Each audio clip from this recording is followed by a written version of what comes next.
دستا د لاسه غریبۍ کارونه وران پراته دي دستا د لاسه غریبۍ کارونه وران پراته دي زما د ستړې زندګۍ کارونه وران پراته دي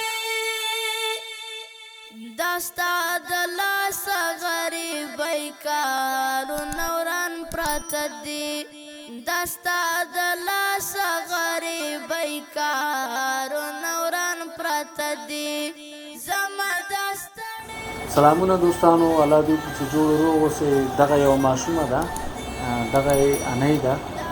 دا بیچاره جان نن په ډېرو پوښتنو باندې دغه د زما دفتر ادرس معلومات یې اخیستي دي. دوی دغلته ما ته راغلي دي.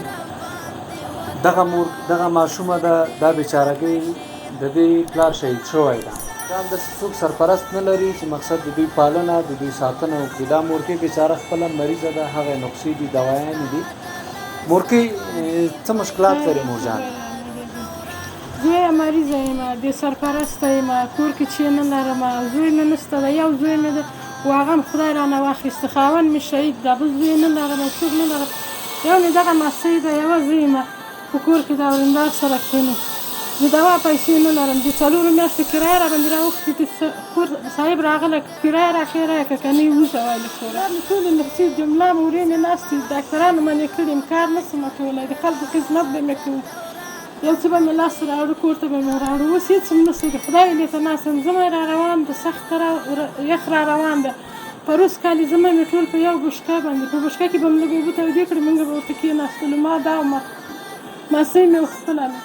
اوس کال بیا ژمی را روان ده، یخ را روان ده، هېڅ څه نه لرم په کور کې، نه توشکه لرم، نه بړستن لرم، چې چی و هغه مې خرڅ کړ، خپل ځان ته علاوې خپل یو مړۍ ډوډۍ مې ځان ته پیدا کړه، بل شی په کور کې بچی ما ته راوګوره، انۍ سره د ډوډۍ نه وي، څه شی نه وي، ستا زړه نه خفه کېږي؟ ته ما ته راوګوره بچی، ستا زړه نه خفه کېږي؟ بیا خفه کېږي ډوډۍ غواړي مدرسې ته چې ډوډۍ غواړي بچی، مدرسې ته خو ډېر ماشاءالله ډېر ګلالی ماشوم ده. ما ته راوګوره بچی، ته خفه کېږي چې کور کې ډوډۍ نه وي، انۍ نه دې ډوډۍ غواړي؟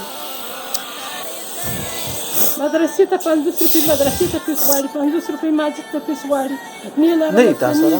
نه یې را سره نه ځي، بیا څو ورځې نه ځي، چې لاړه چې بله ورځ دې په لک کې وکلي لاسونه کوچکتې کوي، بېرته راشي چې ځاړه پیسو دپاره؟ د پیسو لپاره وایم وران پراته دي دستا د لاسه غریبۍ کارونه وران پراته دي زما د ستړې زندګۍ کارونه مکتب کې نه ده، ماجد کې ده، ماجد کې مدرسه او ماجد کې ستا سره پیسې نه وي چې پیسې بیا در نه کړي، په دې ګلالیو لاسو دې وښي که نه؟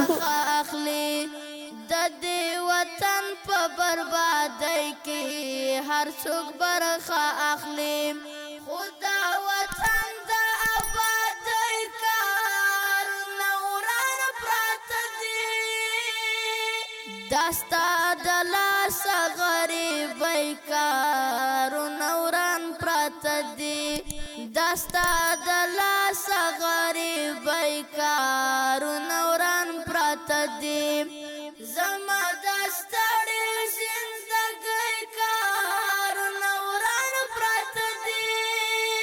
دوستانو والله بالله چې د تیږې زړه د چای هغه هم بې رحم کوي. د دې بیچاره پلار شهید شوی ده او بس بدبختي ده په افغانستان کې د راغلی ده.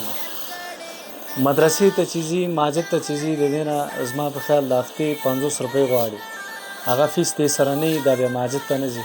فیس زه اوس در کومه مورجانې، صحیح ده، د دې هغه فیس به ورکړي، هغه مدرسې ته ولېږي، صحیح ده. د دې یتیمې پالنه چې هر ورور هر مسلمان وکړي، زه ضمانت در کوم چې هغه به د قیامت په ورځ د نبي علیه السلام همسایه وي. دغه دوستانو ډېره یو ماشومه ده، دا مور بیچاره مریضه ده، په تکلیفونو کې ده، سرپرست نه لري. دغه وه دوستانو د نن ورځې خپرونه، تر څو زه بیا ستاسو درانه چوپړ کې حاضرېږم، په لوی رب مو سپارم، د الله پامان.